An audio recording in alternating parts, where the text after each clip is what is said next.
Welcome to Biggest Spoilars, the destination for exclusive spoilers, latest updates. The moment feels almost sacred in its stillness, like the beginning of a baptism that promises cleansing and rebirth, as the soft hum of hospital machines fills the room and pale morning light filters through the blinds, casting gentle stripes across Drew Kane's motionless form. Yet beneath this illusion of calm, a storm is already gathering, because Kai Taylor stands just beyond the doorway, his phone clenched tightly in his hand, his heart pounding with the knowledge that what he is about to witness will change everything he believes about Willow Kane, the woman who has been parading through the halls as the devoted, distraught wife, whispering prayers and accepting sympathetic glances from nurses and family members alike, while inside this private room, the mask begins to slip and the truth, raw and dangerous, starts to surface in ways that no amount of encouraging words can soothe or silence. Willow steps closer to Drew's bedside, her face softening for a moment as if she's offering comfort, but her eyes betray something colder, something calculating, and Kai, hidden in the shadows of the hall, instinctively raises his phone, not out of malice, but out of a growing sense of dread, because the air between Willow and Drew crackles with tension rather than tenderness, and as she leans down, her voice drops into a sharp, biting whisper that carries more anger than affection, accusing him of ruining everything, of standing in the way of the life she believes she deserves, and though Drew cannot respond, his fragile state only seems to fuel her frustration, her words turning into a low, relentless stream of blame and threats that echo like a confession in the quiet room. Kai's hands tremble as he records, torn between the instinct to intervene and the need to preserve the truth, and with every second that passes, his stomach knots tighter, because this is no grieving spouse seeking solace. This is a woman unraveling under the weight of her own secrets, and as Willow straightens up, her expression hardens, her voice rising just enough for Kai to hear the edge of fury that cuts through her carefully crafted image, promising that anyone who stands in her way, anyone who dares to expose her, will regret it, and in that moment, Kai realizes that the danger he once sensed is far more real than he ever imagined. The encouraging words Willow has been feeding the town suddenly feel like ashes in Kai's ears, because he remembers the courtroom, the final day of the trial, the shock that rippled through him and Trina Robinson when Wiley Corinthos' familiar ringtone pierced the silence, the same sound they had heard the night Drew was shot, and how Willow answered her phone with that same innocent smile, how Alexis Davis stepped in to shield her, how the system closed ranks and let her walk free, and now, standing here, watching Willow's anger spill out in private, Kai feels the full weight of that moment crashing down on him. Because this footage in his phone could be the missing piece, the proof that turns suspicion into undeniable reality. Inside the room, Willow's performance shifts again, her shoulders slumping, her voice softening as if she's practicing for her next audience, rehearsing the role of the heartbroken wife who has done nothing but stand by her husband through tragedy, and Kai watches in disbelief as she wipes away tears that seem to vanish the moment she turns away from the bed, her composure snapping back into place like a well-worn costume. And it's in that instant, as she glances toward the door with a flash of paranoia in her eyes, that Kai realizes he may have been seen, may have been sensed, and the first real thread of fear coils around his spine. The baptism of truth has begun, even if no holy water has touched the ground, because once something is captured, once it exists beyond memory and rumor, it cannot be erased, and Kai knows that what he holds in his phone is more powerful than any whispered accusation or courtroom testimony. But with that power comes a heavy burden, because Willow Kane is not just a desperate woman, she is a strategist, a manipulator who has already proven she is willing to push someone to the brink of death to get what she wants, and as Kai backs away from the door, his mind races with questions that have no easy answers, wondering whether to go to the police, to Trina, to Michael Corinthos, or to someone who can protect him from the storm he knows is about to break. Willow steps into the hallway moments later, her face composed, her eyes scanning the corridor as if she can feel the shift in the air, the subtle change that tells her something has gone wrong, and when her gaze locks onto Kai at the far end of the hall, a flicker of recognition flashes across her features, followed by something darker, something dangerous, and she forces a smile that doesn't quite reach her eyes, calling out to him with a sweetness that feels rehearsed, asking how he's doing. How Trina is holding up, how everyone is coping with Drew's condition, and Kai answers with polite, shaky words, his heart hammering in his chest as he wonders if she knows, if she can somehow see the evidence burning a hole in his pocket. The tension between them is thick enough to choke on, and though no one else in the hallway seems to notice, it feels like the entire world has narrowed down to this single exchange, this quiet standoff between a woman with everything to lose and a man who suddenly holds the key to unraveling her carefully constructed life. And Willow's voice dips just slightly as she leans in, her tone still gentle but laced with an unspoken warning, reminding Kai that secrets have a way of destroying not just the person who keeps them, but everyone around them. And for a split second, Kai sees the threat behind the words, the promise of consequences if he dares to step out of line. Encouraging voices echo in his memory, Trina's insistence that doing the right thing matters, that truth has a way of finding the light, and as Willow walks away, her heels clicking down the corridor like a countdown, Kai feels the weight of that encouragement pressing against the fear clawing at his gut, because he knows that staying silent makes him complicit, but speaking up could put a target on his back, and the hospital, once a place of healing, suddenly feels like a maze of shadows where danger could be waiting around every corner.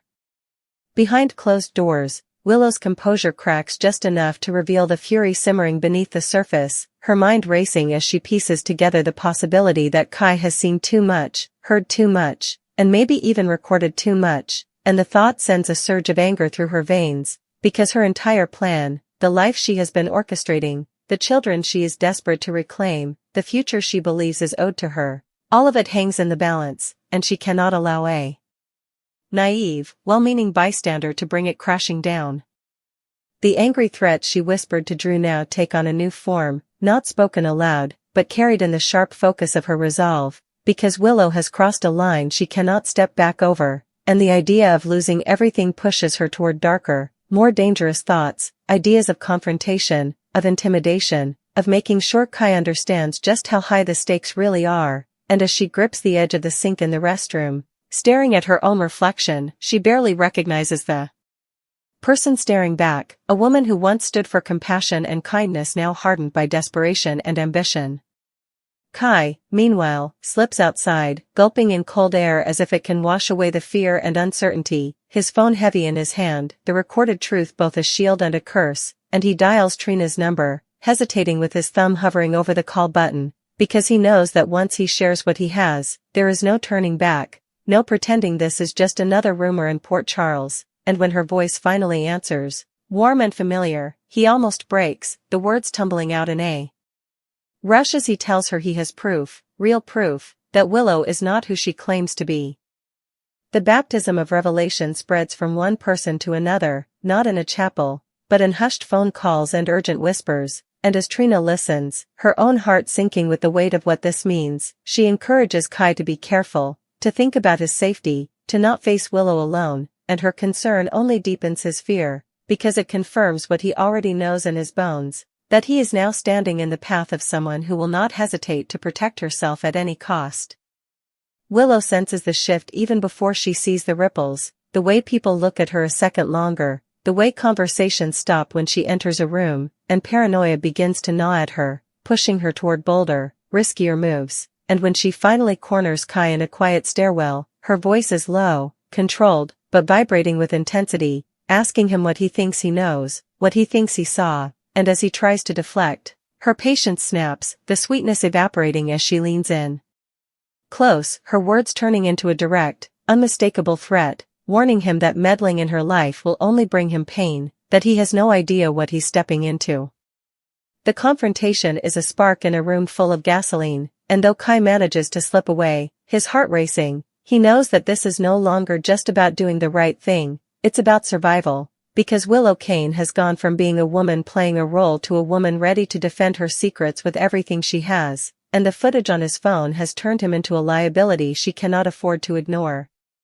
As night falls over Port Charles, the hospital lights glow like beacons in the darkness, and somewhere inside, Drew lies unaware that his fragile existence has become the center of a dangerous power struggle, a silent witness to a battle between truth and deception, and as Kai and Trina huddle together, planning their next move, encouraging each other to stay strong, to trust that justice will prevail, Willow stands alone in the shadows, her jaw set, her mind already racing through possibilities, through plans that grow more reckless by the minute. The baptism that began with a quiet recording in a hospital hallway has now become a full-blown storm, washing over everyone in its path, and as the lines between victim and villain blur, one thing becomes painfully clear, that in Port Charles, secrets do not die quietly, they fight to survive, and those who carry them often find themselves standing on the edge of a cliff, with angry threats at their backs, encouraging voices in their ears, and a future that could shatter with a single courageous step into the light. Sonny Corinthos manipulated Ava Jerome, and Jason Morgan decided to put Britt Westbourne under surveillance. Plus, after eavesdropping a discussion between Jack Brennan and Ross Cullum, Jocelyn Jacks turned to Brick for help. Today on General Hospital, Carly tried to get Sidwell to break up Marco and Lucas at the Metro Court. Carly Spencer took a seat directly across from Jen Sidwell. She spoke to him with the intention of prevailing him to undermine the relationship between Lucas Jones and Marco Rios. Still, Jens declined to get involved, citing that Lucas brought genuine happiness to Marco's life. Rather of agreeing to her request, he proposed an indispensable result, helping Carly mend her own relationship with Lucas. He advised her to start by fostering a better fellowship with Marco, and indeed extended an assignation for her to visit Windmere. Jordan ran into Brick as he was waiting for Carly at the bar. Jordan Ashford ran into Brick while he was staying for Carly. He asked her to regale eventually, but before she could reply, Curtis Ashford showed up, and she introduced them. After Brick left, Curtis asked Jordan about her connection with him, and she explained that Brick was an associate of Michael Corinthos and Sonny, who concentrated on intelligence, and she had banded with him several times, changing the content. Curtis inquired if she had visited Drew Kane at the sanitarium yet, but neither had. Jordan and Curtis caught up. Jordan expressed her concern about Drew's stroke. Curtis said he was uncertain about his passion since the Solon being incapacitated meant he could no longer pursue his family. Jordan also asked if there was any news on Portia Robinson. Curtis soughed, saying he was staying on the maternity test until Portia was ready to take it, but he believed he'd a right to know if she was awaiting his child. When Jordan said that it would affect his future either way, Curtis clarified that it would impact their future and also reached for her hand across the table. Both sounded not sure what to make of Drew's unanticipated tragedy. Carly met with Brick. As Carly met Brick at the table in the hallway, he inquired about her discussion with Sidwell. She explained that her family was dating Sidwell's son and expressed her concern that Lucas was at threat living with Sidwell at Windmere, which had sparked a major argument between them. When Brick asked how her worries related to her talk with Sidwell, Carly admitted she had considered asking Sidwell for help in separating Lucas and Marco. Brick conceded that her intentions were good but advised her that Sidwell was a secure supporter, as he always acted in his own tone interest. Sonny manipulated Ava. Ava delivered Avery Corinthos Jerome's cotillion recital costume to Sonny's house, where he mentioned Sidwell. He tried to advise her about Sidwell's dangerous nature, but his manipulation boomeranged. Ava claimed that her dealings with Jens were Sonny's business and that she could take care of herself. Latterly, when she joined Sidwell at his table at the Metro Court, Ava expressed her frustration about being late because Sonny had wanted to talk when she dropped off commodity for their son. Observing how snappily Ava ordered a martini from the garçon, Sidwell remarked that her discussion with Sonny must have been violent. And she verified that he was indeed the content of their discussion. Ava advised Jens about Sonny. Ava advised Jens to be careful around Sonny, and he expressed remorse for Sonny taking his frustrations out on her. Wanting to maintain their fellowship, Jens mentioned he'd understand if she demanded to part herself for Avery's benefit, but Ava was determined not to give Sonny that satisfaction. While she appreciated him as a customer, Ava honored that he might prefer to unite with another gallery. Praising her for being fascinating, clever, and seductive, Jens noted that he respected her frippery, especially given the rumors about him. When Ava refocused out that there were also rumors about her, Jens comforted her that he didn't watch about others' opinions and formed his own views.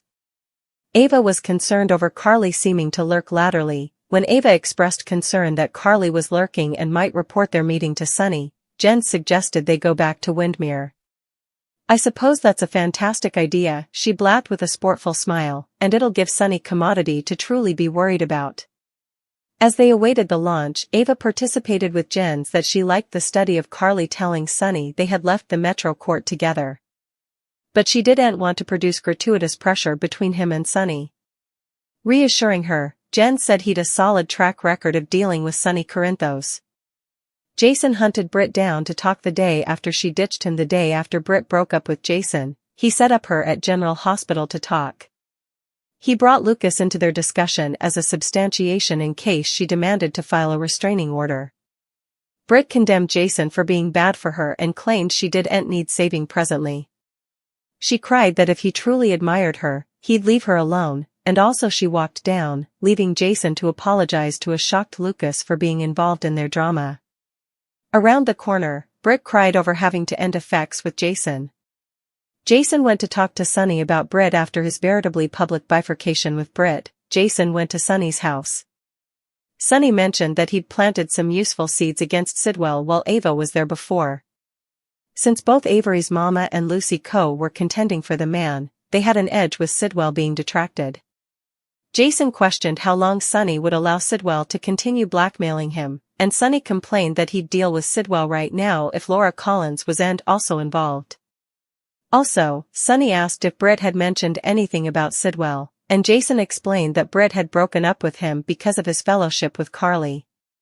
Jason told Sonny he was putting Britt under surveillance, streamlining Sonny about the events at Bobby's. Jason mentioned that Carly believed Britt had orchestrated the fight, and he allowed. It was to help him. Since discovering her at the Five Poppies, Jason observed that Britt had been distancing herself whenever she sounded ready to partake commodity with him. Suspecting she had offered the fight to break effects off, Jason noted that he'd gone to GH to see her response, and she had hovered him with a restraining order. The men concurred that commodity had unsettled Britt and talked about what they knew regarding her involvement in Sidwell's design. Seeking clarity, Jason resolved to keep her under observation, but Sonny advised him to be conservative as Sidwell probably had someone watching Jason too. Marco called Cullum over to Ladle Island while his father was on the landmass. Marco Rio summoned WSB director Ross Cullum to Ladle Island to talk about Sonny Corinthos.